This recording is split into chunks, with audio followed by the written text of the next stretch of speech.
If no one would ever know I did this, would I still feel the same happiness? I wanted to tell you my story in terms of trying to answer this question, because the answer I found was not the answer I thought I would have. A while back, I decided to try to learn how to do a pull-up.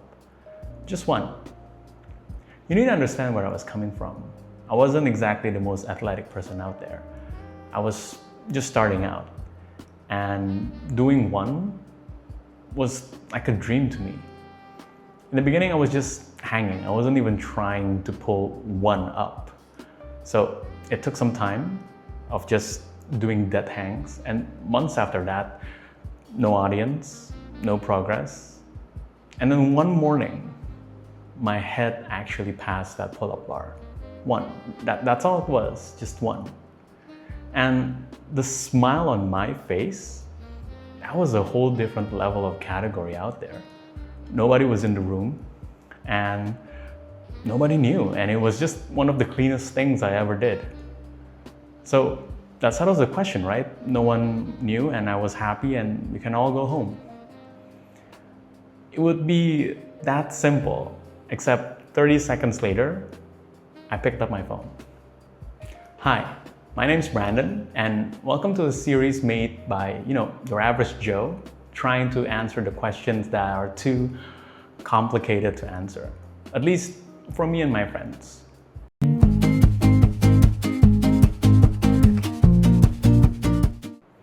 I'm not here to tell you what the answer is. In the age of AI, I've personally come to understand that having an opinion is what's left of what makes us human. Every day, we're being fed the most probable answer to everything. And the most probable answer is, by definition, the average of what everybody else thinks.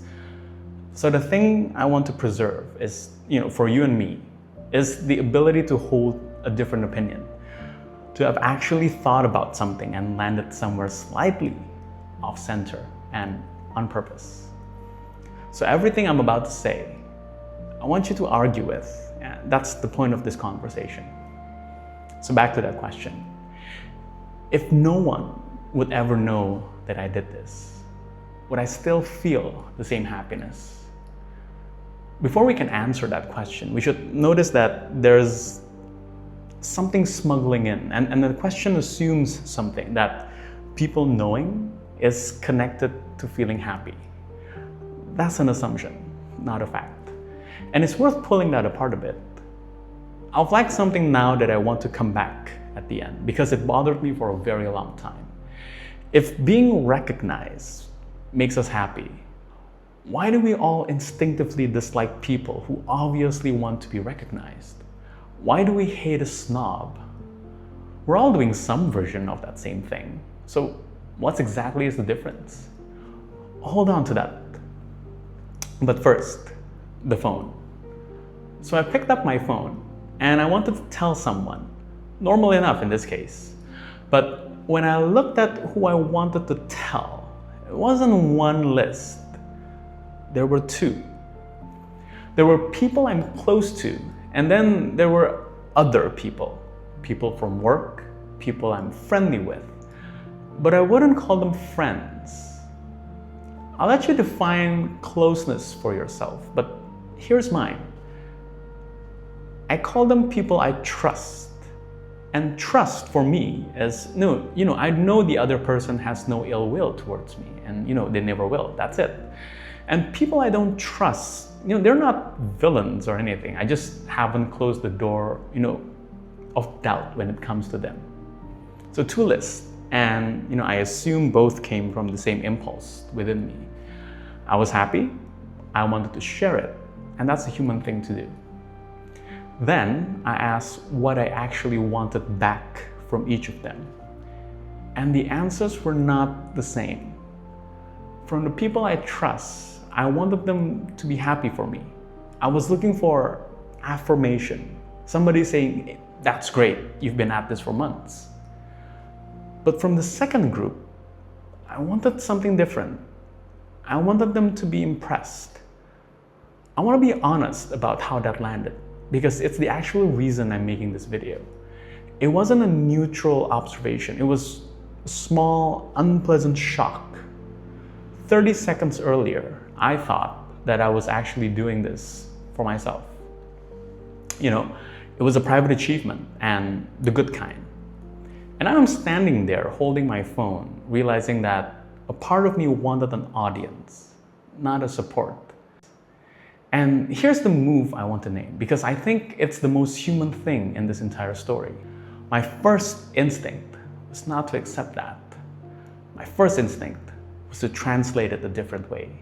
To tell myself, hey, I'm doing this to motivate someone because, you know, I can be an example. It's just a conversation. Don't overthink about it. That's not examining yourself. That's negotiating until you get an answer that you like. So I made myself let that feeling of uncomfortable stand.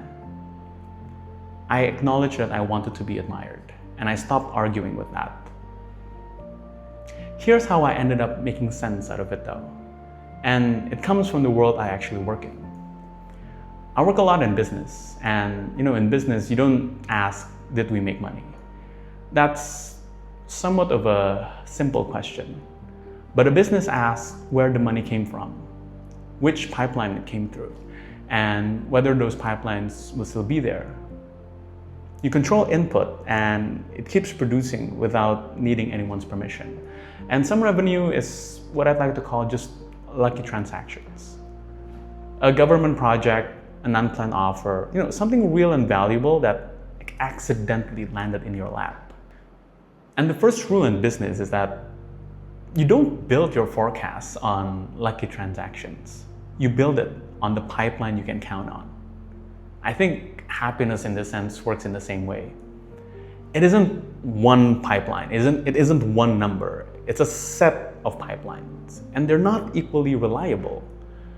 What happens is, back at the pull-up bar, I accidentally ran an audit on my own feeling, and I found two of them. There's internal pipeline, and then there's external pipeline. The joy of people knowing is the external pipeline, which, you know, as my phone showed, actually splits into two.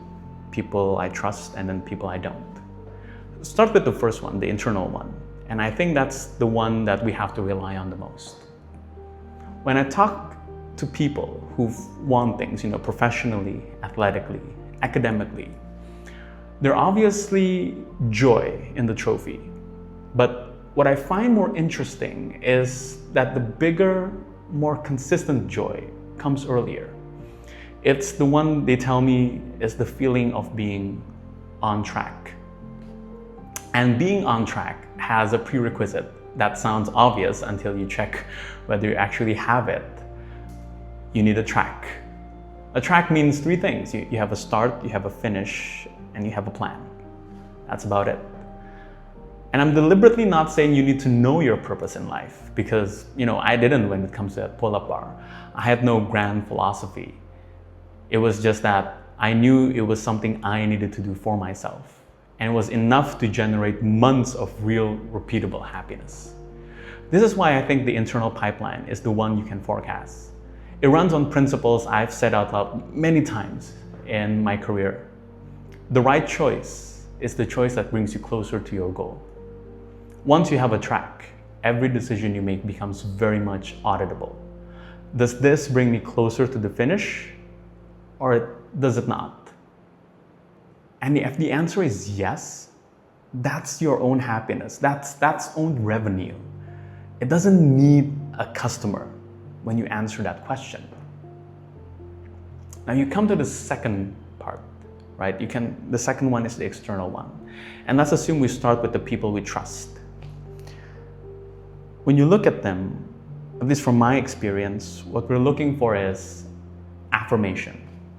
Here's what I don't think we appreciate enough about affirmation. Affirmation is expensive. It's expensive for the people who are giving it. Real affirmation means someone lets go of whatever it is they're focused on right now, moves their focus to you, and actually spends the effort to consider what you need right now. That is not a reflex. That's effort. That's work.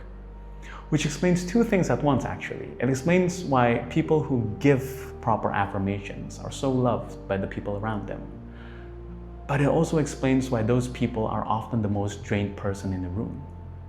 They're spending their attention on everybody else's track instead of their own. Once you see the cost, you can also see the risk. There's a real probability it won't come back at the level that you were hoping for. Not because they don't care, because they're tired, busy, or in the middle of their own thing. So this pipeline is worth keeping, but not worth depending on. And then there's the last category, the one I caught myself reaching for. And the word is admiration from the people you don't trust. It's different. Admiration, not affirmation. It's the part of ourselves that I think the honest answer is that we want to move a bit more forward by getting other people to feel a bit more backward. But think about what we've done structurally there. To feel superior, somebody else has to be positioned as inferior.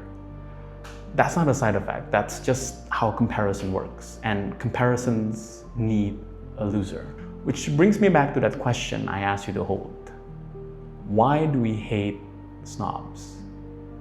It's because in that interaction, we know that the other person is positioning us as inferior in the way they want to feel superior. So this pipeline fails on both accounts. It is unreliable and it's unsustainable. So we come back to the two that we can actually rely on, internal and the external one.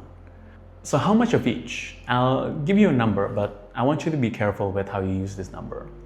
Try roughly 80-20, 80 internal and 20 external. And the external goes to the people you trust.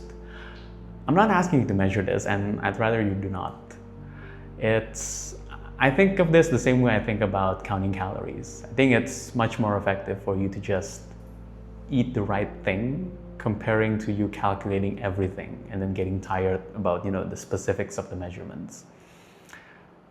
You can take a look at your day and you take a look at how many times is it that you're doing what is right versus finding time to tell somebody about it. In practice, it comes down to two habits. Do more than you tell. And when you do tell, you tell it to the people you trust. That second one is the one that I missed when I was reaching out for my phone. So, coming back to that question, if no one would ever know I did this, would I still feel the same happiness? My answer is no. But the part you'd lose is the part you couldn't count on anyway. The joy at the pull-up bar was pretty much complete, and everything else on top of that is just a lucky transaction.